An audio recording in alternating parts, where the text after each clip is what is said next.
Hey,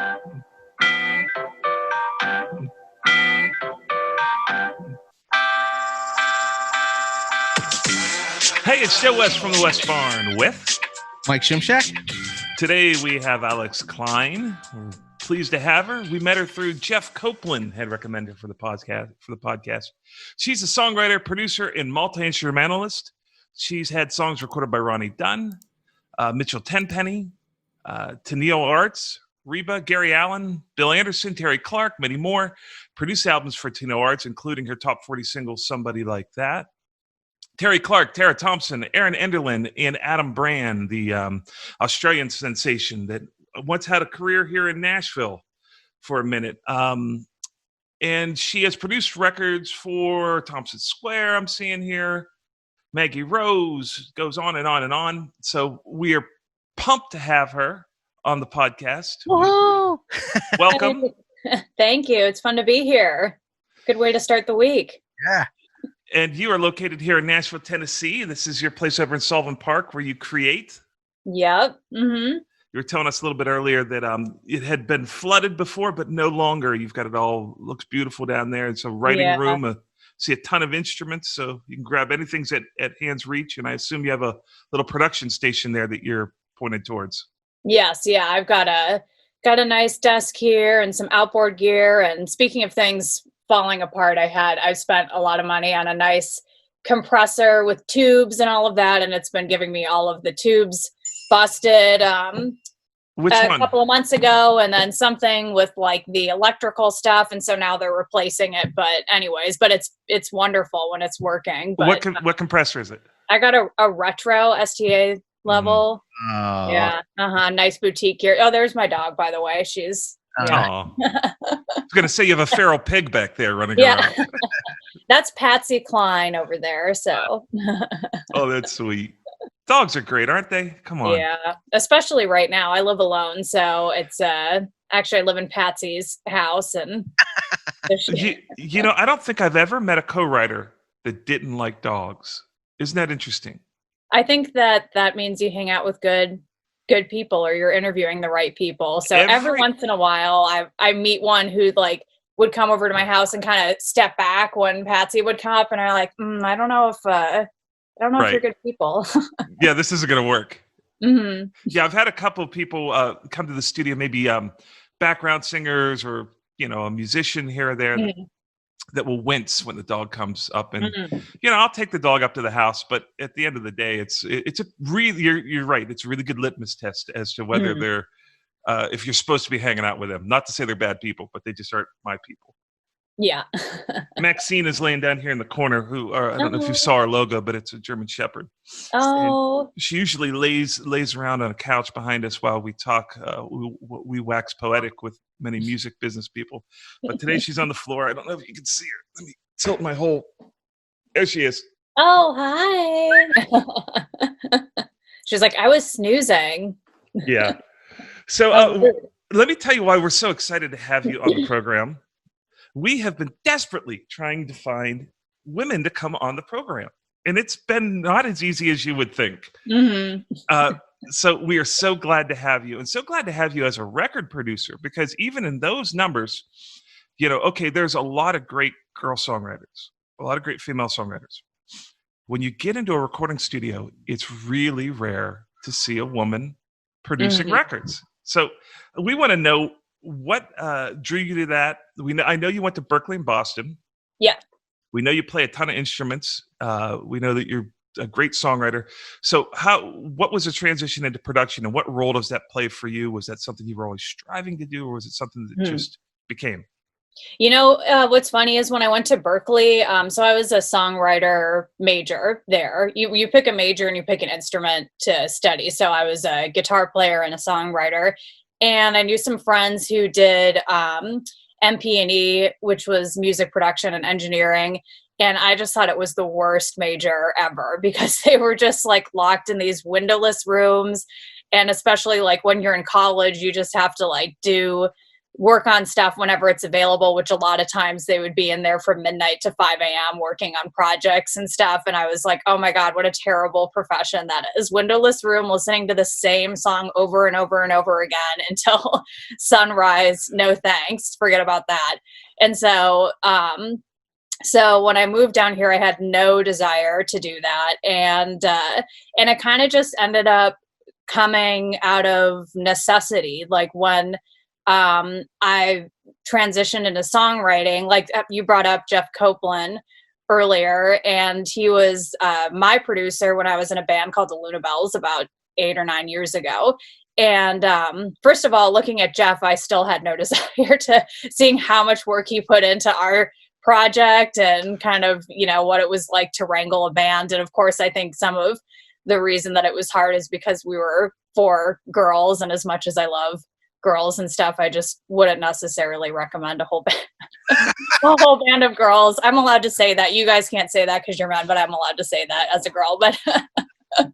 But anyways, so just seeing how much work that was, I was still like, yeah, no, that sounds like a terrible profession. And then I decided that being in a band wasn't the thing for me when we kind of disbanded. And so I had originally moved to Nashville to be a songwriter. So then when I got a publishing deal, it was kind of like before, it seems like now every room that you're writing in has a track guy or something. Someone's working on a demo, but this was kind of before, like then when it was just kind of some people were kind of learning how to do like some, you know, janky guitar vocals from their rooms and stuff like that. And so I kind of just felt like, well, I don't want to spend, you know, $900 every time I want to go and record something in the studio. So I just kind of like learned Logic and just told myself, I'm just going to learn how to do a guitar and a vocal, and then that's going to be it. And then it kind of slowly turned into, well, I should be able to, you know, maybe add a drum beat behind that, or now I should be able to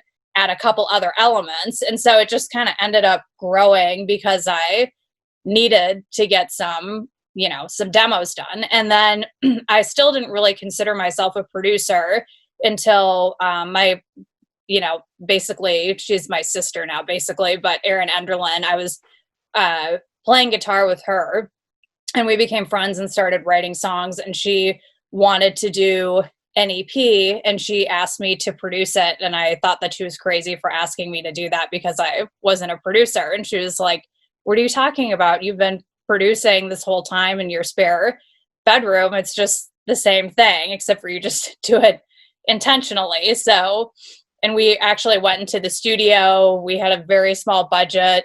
I think I like got some road musicians to like come in for the day for like $150 each. And we just like recorded a few players, and then I overdubbed all of the acoustic instruments. And that was, yeah, I kind of cringe at how little I knew at that first time. But ever since then I was like, okay, I love this. I guess I am a producer. And look here, after all those years later, you're in a dark basement with a tiny window working all night. Yes, there's a couple tiny windows here, so at least it's not windowless. But that's the furthest thing from a dark basement. I mean, it's really, really bright and springy in there. Yeah. I think what I love about that story is it's like, I have a recording studio, and it was featured in Mix magazine back when we built it. And people ask me, like, why did you build a recording studio? And I was like, I never wanted to be a studio owner. I had to be a studio owner because I needed a place to work. Because it was like, if every time I was going to go into a studio, I had to pay $1,000 a day.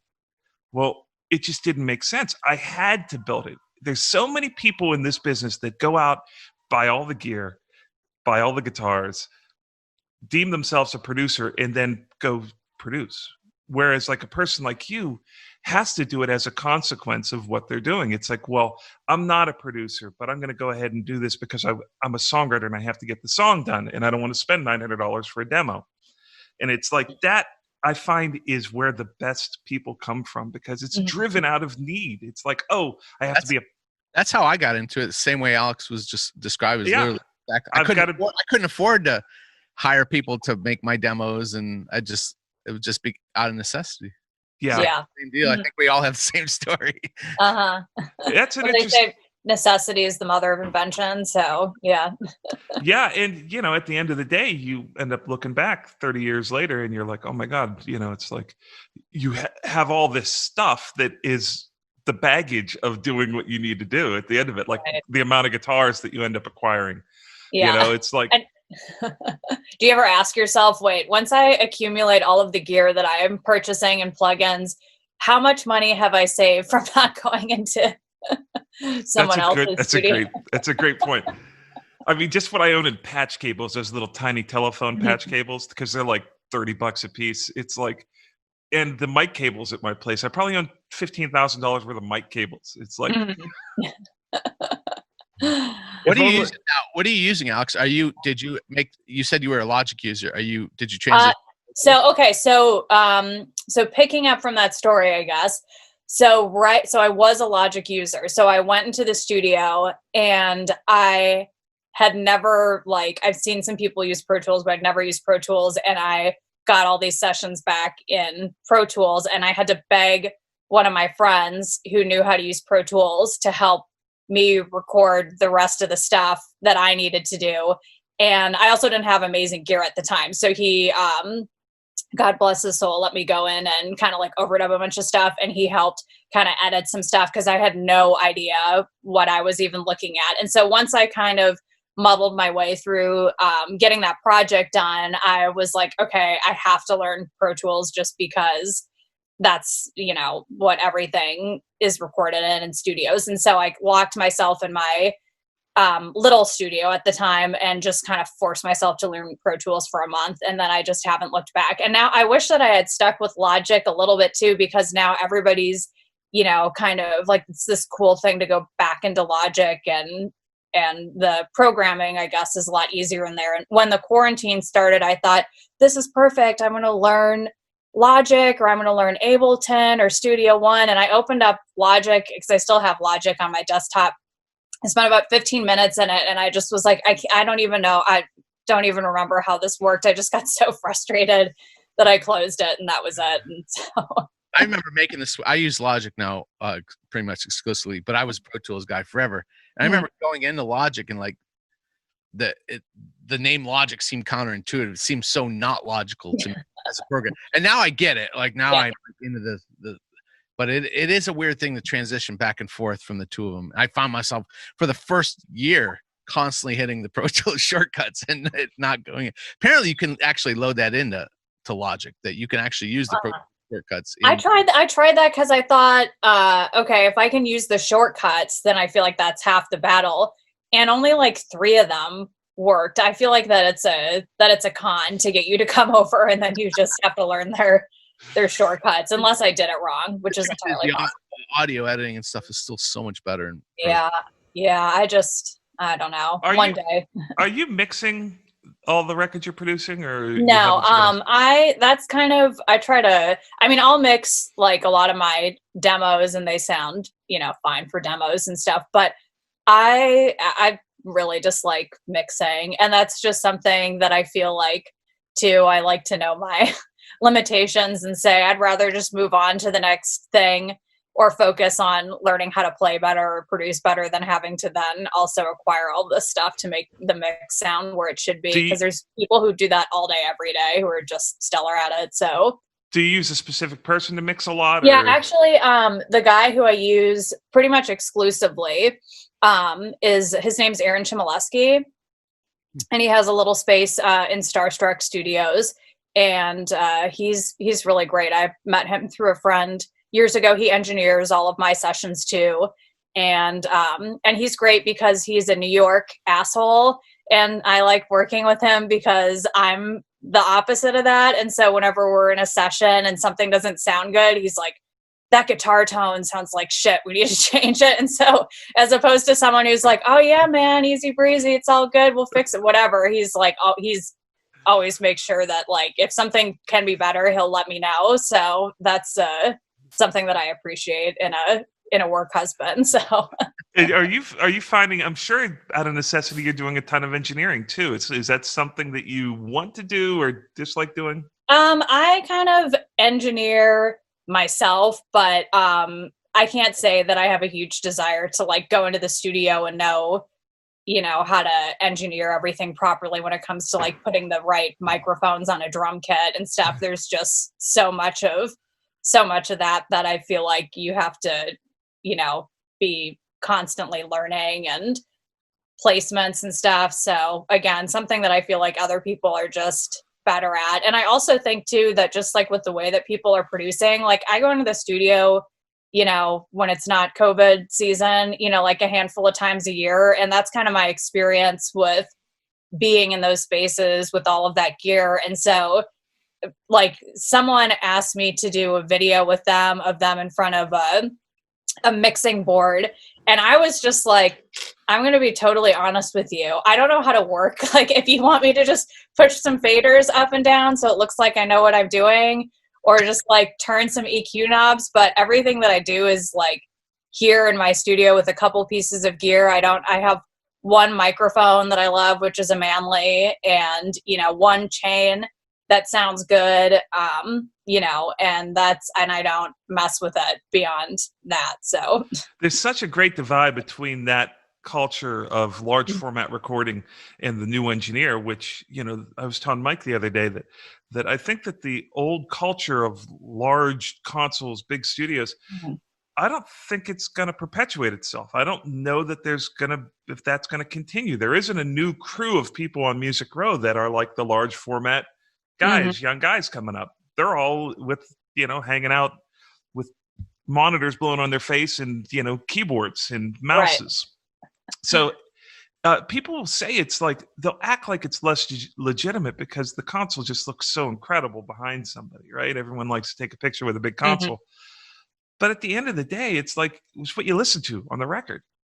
And a lot of those large format records, you know, it's about what you deliver at the end. And whether you are a actual producer or engineer or whatever you are, I think people will give someone false credit for standing in front of a giant console at Ocean Way because they realize, or they assume that it must have taken some sort of vetting for them to get to that point, other than being in the room the day that picture was taken. But for sure. I mean, all of the big records that are happening today, I mean, maybe, you know, besides country, we're kind of always, I feel like 5 to 10 years behind the rest of the wave of maybe what's happening in LA and all of that. But I mean, there's nothing on that Billie Eilish record that wasn't done in Logic with just like a few samples. I mean, that has to be like, you know, a $500 or something of stuff that Phineas put together to make that record. I mean, it's like I mean,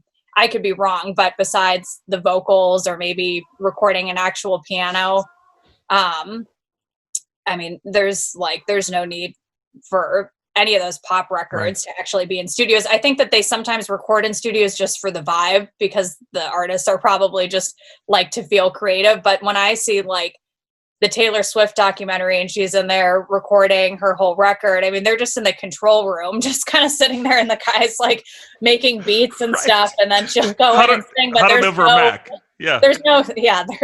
no band in there. They just like the vibe, I think. The console is essentially a mouse pad. As a singer, you got to wonder if that's not something that I'm a terrible singer, but you got to wonder if just being in the room with the producer with an SM7 headphones isn't almost a cooler vibe. I guess some people like to maybe go in the booth, but I think a lot of people like to just be in the room, you know, just put the headphones on and go. And that's what I personally do. And I have a room here that could be a booth, but nobody ever wants to go in it. So, whatever. That's the truth, man.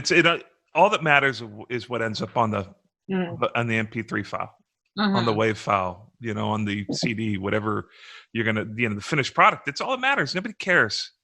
You know, do you find that it's been difficult? Have you seen roadblocks, or being a woman coming up through the Nashville music scene and sort of starting out to produce bigger records and having opportunities where you're doing stuff that is higher profile? Your journey there, has it been littered with, you know, obstacles, or what is it like trying to do this as a woman versus just a dude? Yeah, well, obviously I don't know the experience of doing it as a man, so I can only I can only speculate. I mean, I try to see it as like, I mean, I can't, of course I can't prove anything. No one said to me directly, man, we'd hire you, but you're a woman. No one's going to say that to my face, but I can say that, I mean, most of my jobs are women's records, which I love, but I feel like it's kind of like I attract, you know, more of the female artists because maybe of the, you know, the relationship of us both being women, or maybe I have like more of a unique perspective because of that. So I feel like I haven't gotten a whole lot of male artist jobs, which I would love to be able to prove like I can, you know, I can prove, you know, I mean, I'm doing it all the time when it comes to demos and stuff like that. So, but I mean, I try to see it more as an advantage if I can than a disadvantage, because like you said, you haven't talked to any other female producers on your podcast. And so I try to see it as like, well, you know, if I was a man, I would just be like one of a million men out here trying to be a record producer. But, and I'd probably just be getting lost in the shuffle of that. But being a female kind of makes me stand out because there's only a handful of us in this town. And so I try to see it more as something that makes me unique than something that is a handicap. And does your work come from artists, knowing artists rather than record labels, or are you building relationships with people at labels? Yeah, pretty much all of the projects have come from writing with an artist and writing a song that they really liked. And I'm kind of a perfectionist, so especially if I like the song, I try to make it sound as close to a record anyways, just, you know, doing it in my basement. And then usually that kind of is, you know, in the back of my mind, an audition for the job. And so that's kind of how I've gotten a majority of the stuff that I've done. Now I've started to get, because of some of the jobs that I've done, I've started to have some artists that are reaching out to have me work on their stuff. Because they've heard the records. Yeah. Yeah. That's great. How much of like your demos go on to be at least the foundation for the record? There's a lot of it. Like, do you get a lot of gigs because they love the demo and you just go expand upon it and turn it into a record, turn it into a master kind of thing? That's usually at least the beginning parts of the records. Like for instance, with Terry Clark, I did most of her last record that she released, and it started just me and Erin Underland and her are friends, and we went up to Canada. Terry has this amazing lake house up there, and we went up there for a week and just like hung out and wrote a couple of songs, and we ended up writing something that Terry really liked. And when I got back, I did a demo, and she liked it so much that she wanted to add it to the record that she was working on. And so then I just kind of upgraded that, added some drums, and you know, replaced another, you know, instrument or two that I felt like could be played better. And then she liked that so much, and then decided that she wanted to have me help produce the rest of the record. And so then the rest of the record, we actually went into the studio, but a lot of the stuff that like we had written together, you know, I had brought in kind of a blueprint of stuff. It kind of depends. Like Terry also is so country that like when I did her stuff or when I did Tara Thompson stuff, like I had a lot of blueprints, but it felt like that their stuff being as country as it is, just that extra 10% of having a band in the room just for the vibe of that kind of just made it feel more authentic to them. But now with like Tennille Arts, so that kind of started as well with well, at the time we were both at the same company. She was on the same label as I was, publishing wise. And so so I had met her through that, and they were having a hard time getting a song recorded properly. Some other people had recorded it a couple of times, and they still weren't happy with it. And I've been writing with Tennille, and because of like our shared company connection, they asked like, would you try doing a version of this song and see how it turns out? And I kind of just basically recorded the whole thing myself to make sure that they liked the direction, and then I just overdubbed pedal steel and drums.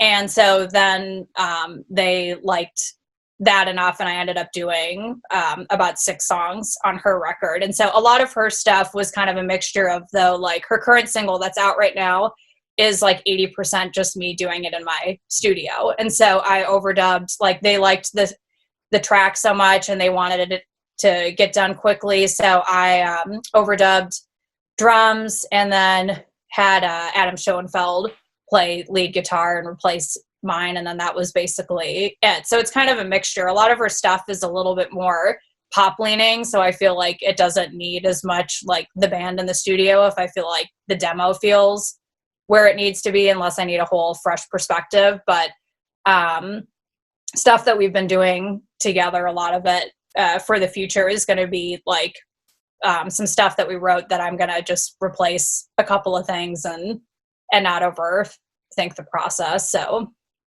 tell us what it looks like. Tell the people that are songwriters or people that are producing songwriters thinking about moving to Nashville, tell them the process and let them into the idea of how the finances work. When you write a song, say someone comes over this afternoon, sits there in your basement, you guys write a song, and then you make the demo. Tell them how that works in regards to, like, is there payment for that? Do you just, because you are the producer, and is that like you're going to spend 3-4 days making it into something that's a demo while they go on and write 12 more songs with other people? What's that look like? Yes, unfortunately, it is a bit like that. So you're kind of, if you want to be a producer / songwriter, you're kind of setting yourself up for a whole second job. And you're not necessarily going to get paid from your publishing company extra for being a producer, but you're hopefully going to be able to make a second career out of it, which I'm grateful for, because I have, while I don't have to just sit around and hope that someone not only cuts my song, but now with the climate of everything, also singles my song. If I actually want to see money, I can kind of be a little bit more in control of my destiny by making records as well, since that's kind of a whole separate revenue stream. But yes, when you're working on demos and stuff, like what usually is expected is it'll be me and another writer who's like an awesome writer, and then and an artist, and they'll come in from 11 to 3, and then they'll leave, and then they'll go, maybe see a movie or have a social life or something, And then they'll probably text you 48 hours later and say, hey, where's that demo? And then until you turn it in. But yeah. And so for instance, I have, cause I've been doing some other activities and stuff as well right now that are some volunteering stuff. I'm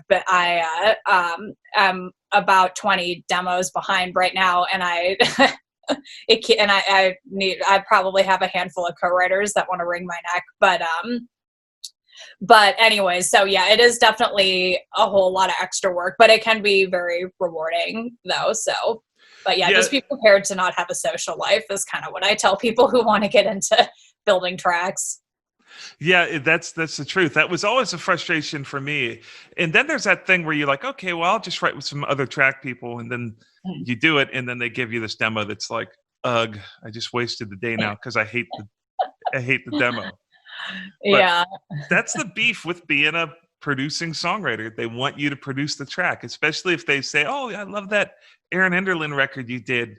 Go ahead, why don't you produce this? And it's like, they go off and write 6 more songs, and you stay at home and produce the demo for the one song. Well, I had a talk with Jimmy Robbins about this, who, and his whole thing was he's good at stopping, going, you know what, the idea is across, it's fleshed out. You feel what the song feels like. He's not trying to make it a fully complete master. And the reason being is exactly that, is if he doesn't get it out the door the day he writes the song, they just start backing up, because he's writing every single day. So you get a stockpile of things. So his whole thing is like, you get it good enough. There's a lot of room for improvement, but you very much hear what this song is. And then he moves on. Clearly works well for him. Oh yeah. He told me that we wrote together once at a writing camp a few years ago, and he told me that too, and I was like, I need to learn. But then I hear them and I'm like, oh yeah, Jimmy's not spending a whole lot of time on his demos. And then people will play me his stuff and I'm like, fuck, like that sounds like a record to me. He just has I think a formula, and he just knows how to turn it out quickly, and that's why he's like so freaking good. But yeah, he's been doing, you know, I worked with Jimmy. I produced his record for Motown when he was 7 years old. So I've known him for a long time, and he was always that good. And then he put the time in of doing the Pro Tools stuff, and I'm sure it's just super fast for him at this point, you know. Yeah, I need to start adopting that way of doing things. He must be a lot better though. Like sometimes, especially when I'm Zoom writing, like I need to get up and get away from my computer or go walk my dog or take a break. And then at that point it's like, well, now I just have a couple hours, and sometimes I have to do something else and I can't, you know, have time to do and then it just piles on. But for the most part, people aren't like Jimmy. I like to say that he is like you know, those are the unicorns in the industry that are completely caught up.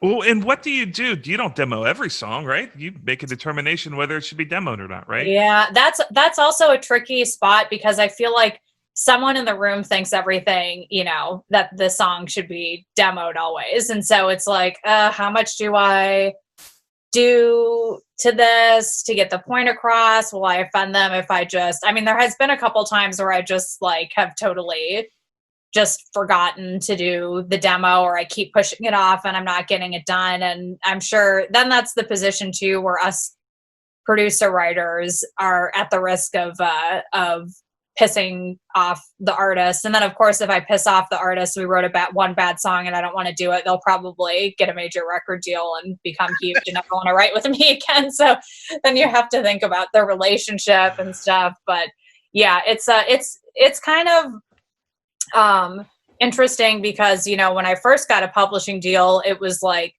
you know, you're going to write a bunch of songs, and like every month or 2 months, we'll see which the 5 best ones are. And then you'll go into the studio and those are the ones that you'll demo, and then you'll forget about the rest. But now it's like, well, we have the technology. We should demo every song that we write. And it's like, you're free. Song. Yeah. And by the way, it's like, we don't pay the studio anymore, and you're doing it for free. So let's go ahead and we'll demo 108 of those songs you wrote this year. Yeah. Oh yeah, for sure. So man, that's so funny. I used to get frustrated with my publisher, because it was just like, it felt like such as that scene in Casino where Sharon Stone throws up all the chips. Nobody cares about the individual chips. It's like you write 100 songs and they just want fresh new chips. They just want, it's just running around the floor grabbing, and it's no like, oh, I'm going to do my job as a song plugger and I'm going to find a home for this song. It's just like, give me more chips. Give me more chips. Right. That's the way I felt. And I loved my publisher. I loved them. But you felt a little bit like, man, what about this song? We really need, people keep talking about this song. Every time I play this song, even over the hits that you play in your set list, people will come up and ask for that song and tell you about that song. And it's like, let's try to get it. And you have like a little bit of a plan. Like, let's try to get it to this person, to this person. But I always felt like it was just like that scene from Casino where all those chips were flying in the air, and it's just like, doesn't matter. I just want more chips. I want new chips. Yeah, definitely. And I'm sure too, depending on what publishing company you're at, if you're at like one of the majors, there's, you know, 100 songs getting turned in each week. And so then it just continues to push your songs down further in the pile. Right. And you just have to give them, you know, get them on that excitement of when it first gets turned in and get those couple of pitches out of it. And then it's probably, you know. Who is your publisher? Right now it's a Reviver music group. And how many writers are there? There's only a few of us here right now, so it's pretty small. That's nice, because I can remember Kim Wiggins tell me when she was working for Sony, she had so many writers reporting to her that it was just like she couldn't even listen to all the songs, let alone plug them. And it was like a great frustration to her. I couldn't imagine. I was at a really small place. Mike, how was your pub situation? Oh, I was with a company called Stage 3. It was like a little boutique. It was a London-based company. I had an office here. I couldn't imagine. I was on My Good Girl with Kelly King and Mark Bright, and we just had 5 writers. So it was always, you always felt like your songs at least got listened to. Like to write songs and submit them, and then just have them maybe play a intro and half of the first verse in some meeting with another 60 writers, man, that would be demoralizing. That would really be a tough one. Yeah. Yeah, that's the interesting thing about the publishing world. It's like people fight to get a pub deal, and then they realize once they get the pub deal that, oh no, this isn't the I made it. It's the I'm like the redheaded stepchild of the, it's like I'm at the bottom of this pit. I'm gonna have to fight just to be heard, and I'm sure that's the same way with artists and whatnot.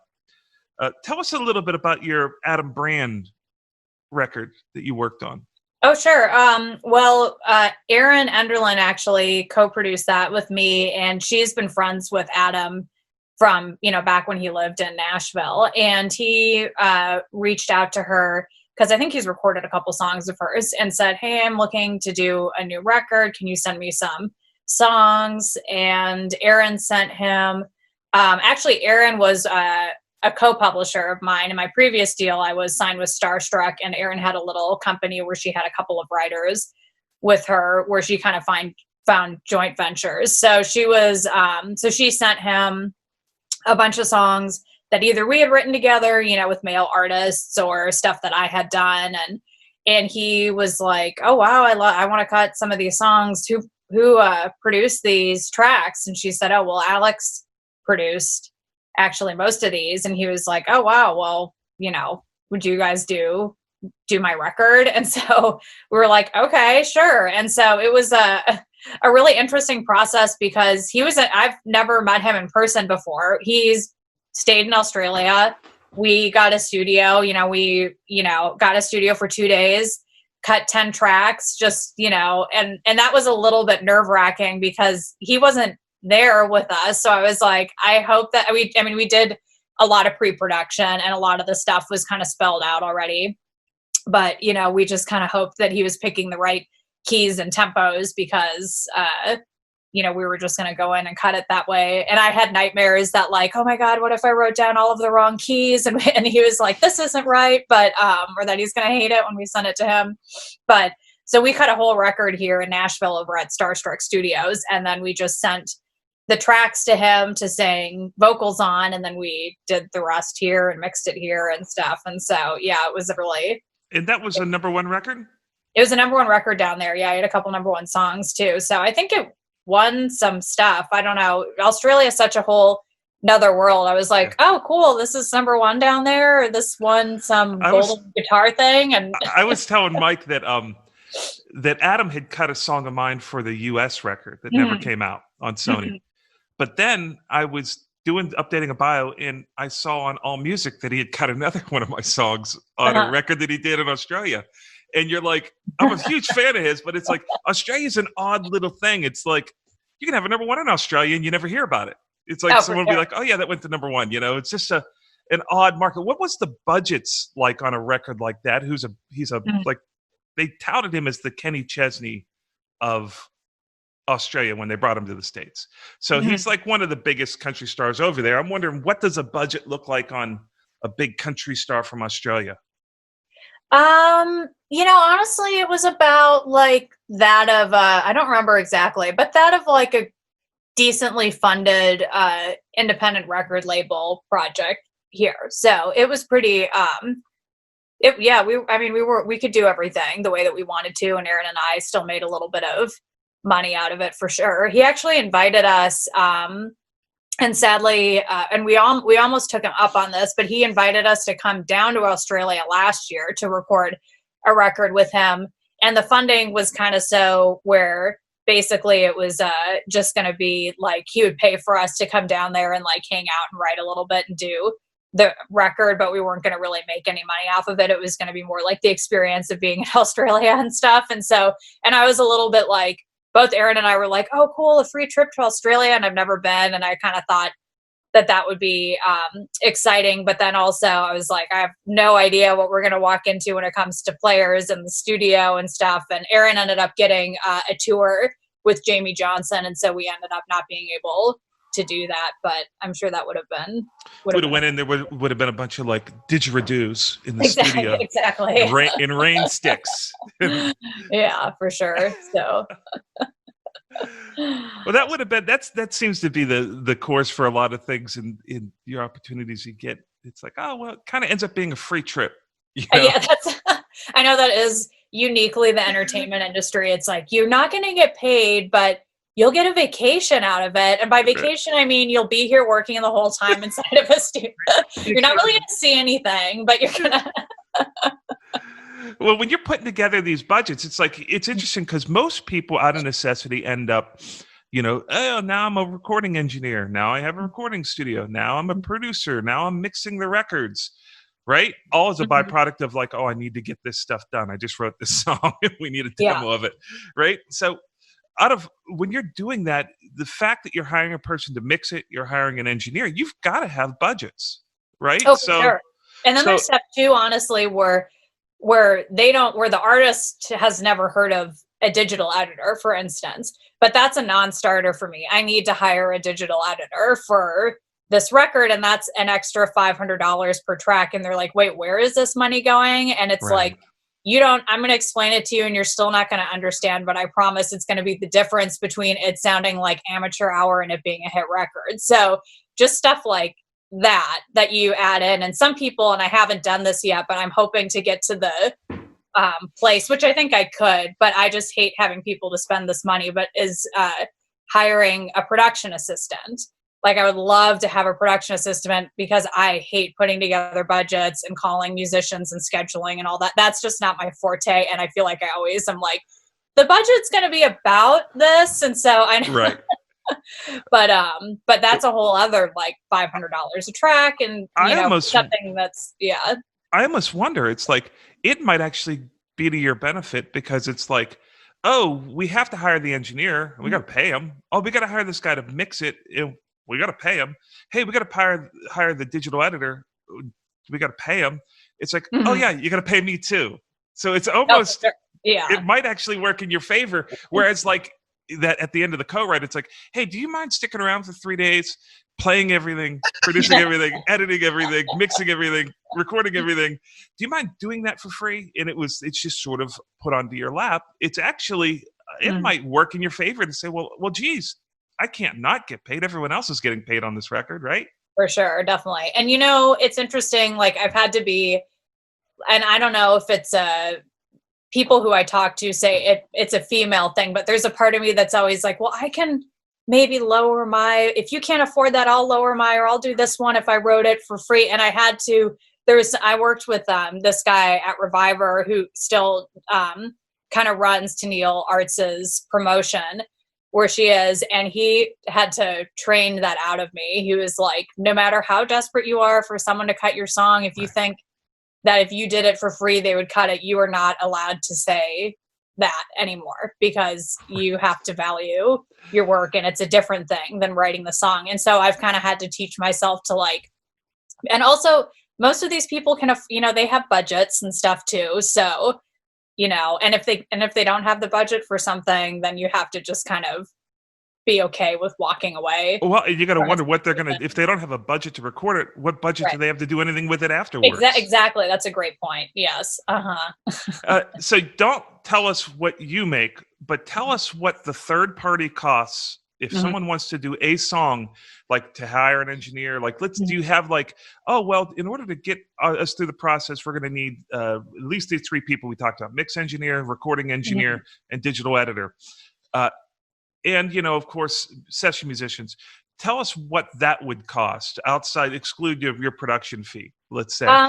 What's the third party cost? I'd probably say about $3,000 a song is probably, if you're going in the studio, if you're hiring a band, you're getting a studio and you're doing all of those things, it's about $3,000 if you're doing a limited pressing session. So that's kind of that, for anyone who doesn't know, that's if you expect the record to sell about under 10,000 copies, and then beyond that you can always upgrade it to a master, which is a good problem to have, but it's about that, I would say. So well, that's a great piece of information. You wouldn't realize how valuable that piece of information is to people outside of Nashville.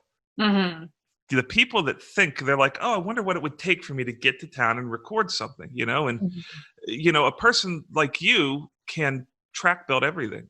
Mhm. So it's like there's a version where you track build everything, and there's a version where you hire a bunch of people. If I were you, I'd be like doing a lot more where I hire people, just because the other version puts you justifying just your rate, right? For And you sure. doing all the work. So I mean, you know, it's good. There's about 1 billion people that want to come to Nashville and record their songs and don't know that information.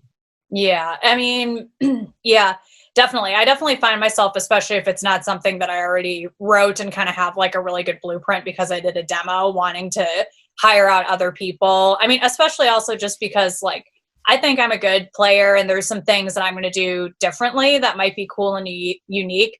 But there's like guitar players that play all day, every day, and that's all they do is become amazing at their craft. And I think sometimes too, we get a little lost in this DIY production of always being like, I have to do it all for the sake of saying I did it all. When no one cares, when they're hearing it on the radio, it either sounds good or it doesn't. And so you also have to think about what's best for the song. How many instruments do you play at studio level?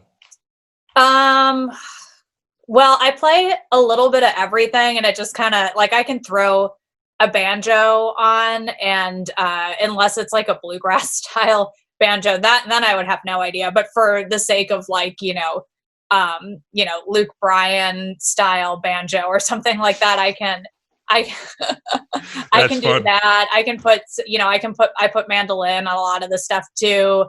I'm not a great keyboard player. That's usually, although I did play keys on the Tennille single, but for the most part, if it's like anything fancy, I try to hire someone else. But I play dobro decently well. But I'm the best at guitar. So I can, like, I have a lot of, especially acoustic and stuff, but I play electric guitar, and I like playing bass. I've played bass on a lot of stuff before too. So, Well, that's awesome. Where can people find you if they want to hire you? Well, I'm not professional enough to have a website because that would just mean that I have my shit together too much. But I am on Instagram as at Alex Plays Dobro, and which I do play dobro a little bit, as I said. And I'm on Facebook too, and I don't know, out there in the Okay, and they can DM you on either of those platforms. They can DM me on one of those things. I'm better on Instagram than I am on Facebook. We'll put those down in the description as clickable links so people can get a hold of you. There you go. We want to thank you for coming on and hanging out with us and giving us a peek into your life. We want to remind people also to, I forgot to do this at the beginning, to subscribe and tell your friends about the podcast. We're an organically growing podcast. This is how people find out about us. So if you think this is a good podcast, the like button. Go smash the like button. Yep, go ahead and tell your friends about us if you think we could be helpful in their career and just their train of thought. So thank you so much for hanging out with us, Alex. It's been a pleasure hanging out with you, and hopefully we'll get to see you soon in person here when this COVID thing is over.